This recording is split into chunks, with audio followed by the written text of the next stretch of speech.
There's a strange kind of guilt many of us carry without ever naming it. That feeling you get when you stop helping someone. Even though you know your help is draining you, hurting you, or pulling you into something Allah never asked you to carry. Because we grew up believing that helping is always good, that saying no makes you selfish, that stepping back from someone's chaos means you failed them. But what if that isn't true? What if Islam doesn't ask you to help everyone? And what if Allah actually forbids you from helping certain people? Not to make you harsh, but to protect you, your heart, your Deen, and sometimes even the person you're trying to help. The Quran sets boundaries for a reason. Not every situation deserves your support, not every request deserves your yes, and not every person benefits from the help they demand. Because sometimes helping is not mercy, or it is enabling harm. And that's where this conversation begins, with the unexpected truth that there are people Allah does not want you to help. And understanding why is one of the most important forms of wisdom you will ever learn. Let's begin. The person who wants your help to do wrong. One of the clearest situations where Islam tells you to step back is when someone asks you to help them do something you already know is wrong. It doesn't have to be a major sin. Sometimes it's small things. A lie they want you to cover, a secret they want you to protect, a favor that feels innocent but sits uneasy in your chest. Maybe it's a friend asking you to hide something from their family. Maybe it's a coworker pressuring you to bend rules. Maybe someone wants you to speak on their behalf in a way you know isn't truthful. Or they want your support while they hurt someone else. In the moment, it feels like loyalty, but Allah calls it something else. The Quran says, "Do not cooperate in sin and transgression." Meaning, if helping someone requires you to step into something Allah dislikes, then helping them is no longer kindness, it's participation. Islam doesn't ask you to destroy your integrity to protect someone else's wrongdoing, and it doesn't reward loyalty that comes at the cost of truth. So if you've ever pulled away from a situation because it didn't feel right, you weren't being cold. You were following a boundary Allah Himself placed. You are not responsible for carrying someone into sin. There are people you help with your hands, people you help with your heart, but there are also people you help by stepping back, so you don't become part of the harm they are choosing. And that leads to the next type of person. Someone whose help will always come at a cost much deeper than you realize. The one who uses your help to continue their oppression. There's another kind of situation Allah warns you about. The moment someone asks for your help, not to solve a problem, but to continue hurting someone else. It doesn't always look like a tyrant or a villain. Sometimes it's quiet, subtle, hidden inside family dynamics or friendships. A person who wants you to support them while they mistreat someone in the home. Someone who wants you to take their side so they can keep controlling or belittling another person. Someone who wants your silence so their behavior never gets confronted. Or someone who expects you to defend them even when you know they're the one doing harm. You feel the tension inside yourself, the guilt of saying no versus the guilt of helping them continue. But Allah removes the confusion very clearly. He says, "Do not incline toward those who do wrong, or the fire will touch you."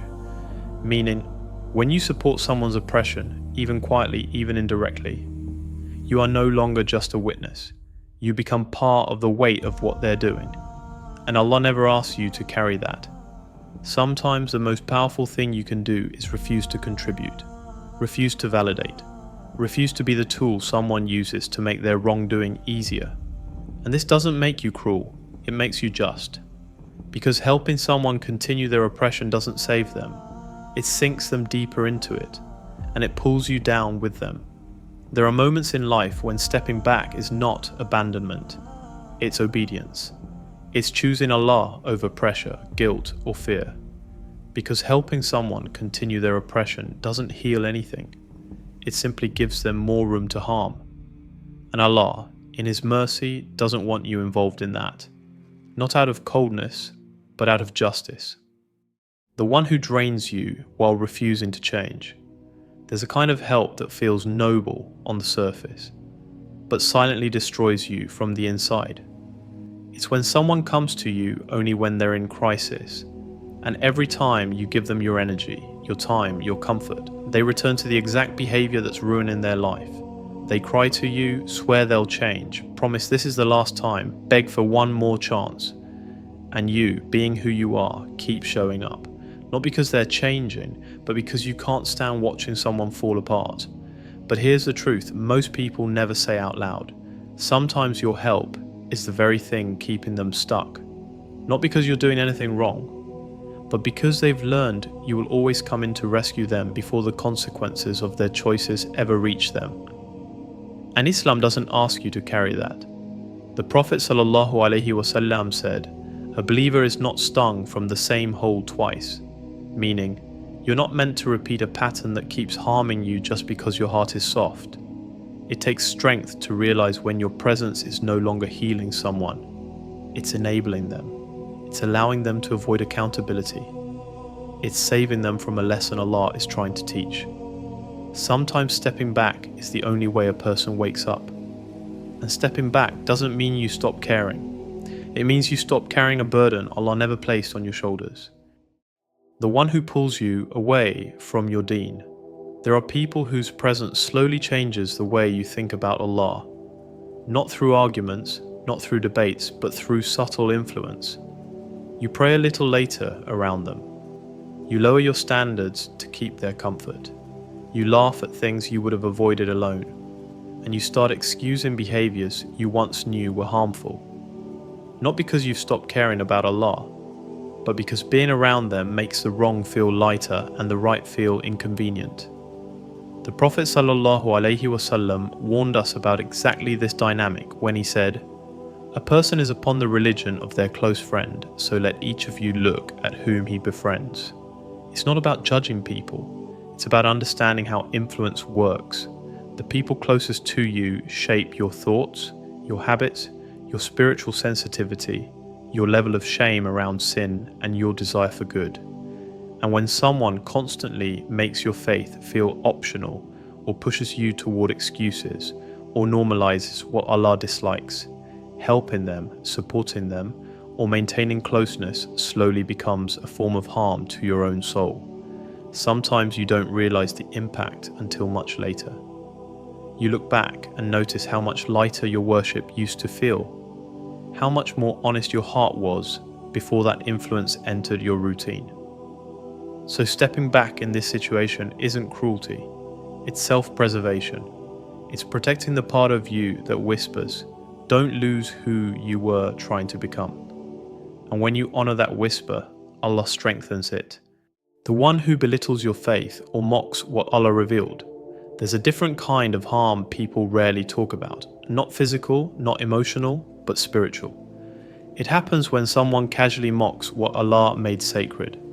They joke about hijab, they roll their eyes when you get up to pray, they treat halal and haram like outdated ideas, or they make you feel strange for wanting to be closer to Allah. At first you ignore it, you tell yourself they're joking, you try to stay patient, maybe you even hope your attitude will inspire them. But over time something shifts, not in them, in you. Your sense of shame around sin becomes weaker. Speaking about Allah feels awkward.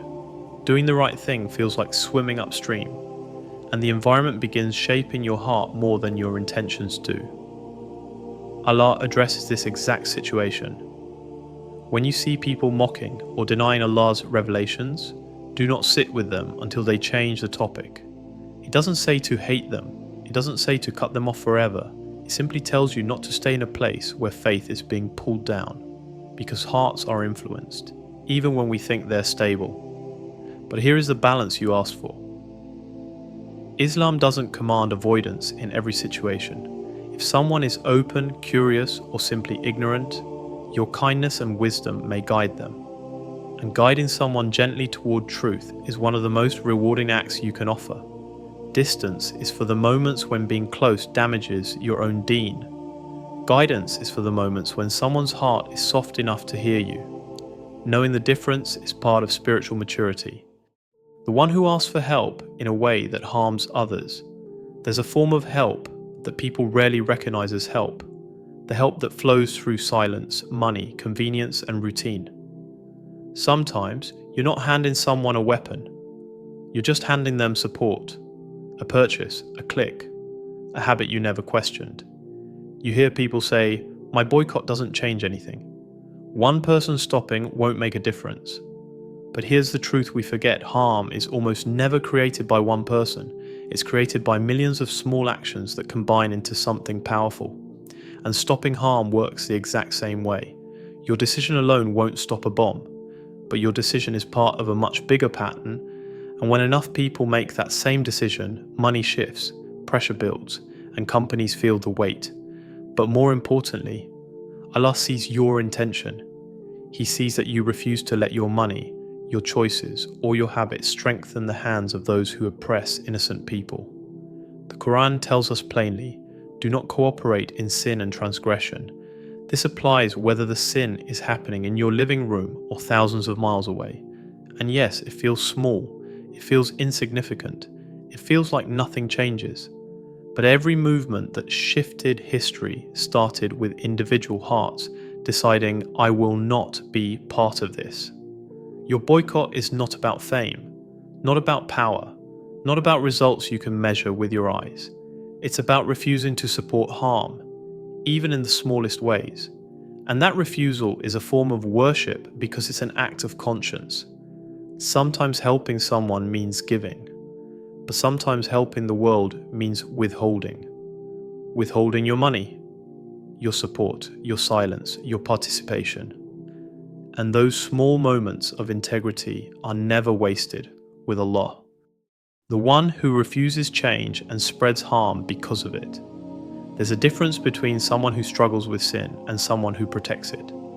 The first person deserves compassion, patience, gentle reminders, but the second becomes someone you're not meant to support because their refusal to change doesn't just affect them, it begins to affect everyone around them. You've met this type before, someone who knows a habit is destructive but gets angry when reminded, someone who mocks any advice that threatens their comfort, someone who treats sin like identity, not weakness, and because they don't want to face themselves, they create noise, drama, and conflict to distract from the truth. It's not long before their choices start pulling others down with them. A friend group shifts. A family atmosphere becomes unstable. Rumors spread. Lines blur. Suddenly, the person who refuses to change becomes the center of chaos, and helping them means getting pulled into the very harm they're causing. Allah warns us about people like this, those who not only turn away from guidance, but also make sure others turn away with them. Not everyone who sins is dangerous, but someone who defends their wrongdoing, mocks any correction, and then spreads fitna to protect their choices, is someone Islam does not ask you to support.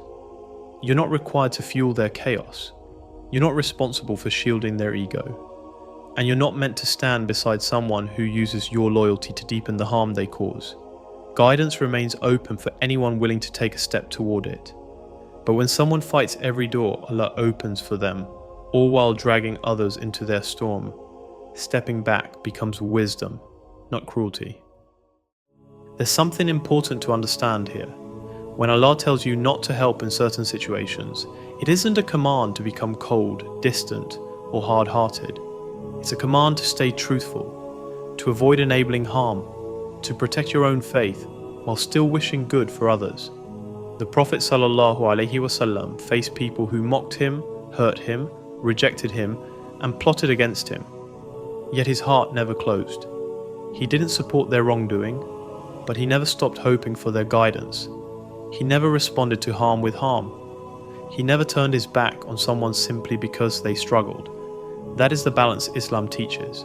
So when we say don't help them, it doesn't mean cut them off, hate them, or act superior. It means don't participate in what harms them, harms others, or harms you. But still carry mercy, still hold good intentions, still make dua for their healing, still be available if they ever choose the path of sincerity.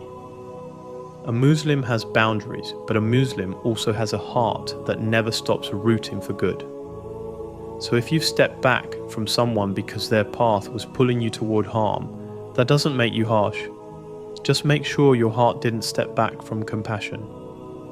If this reached you today, leave a small prayer below. Ya Allah, guide me to help with wisdom. Until then, may our character reflect the gentleness of the Prophet sallallahu alaihi wasallam. Assalamu alaikum wa rahmatullahi wa barakatuh.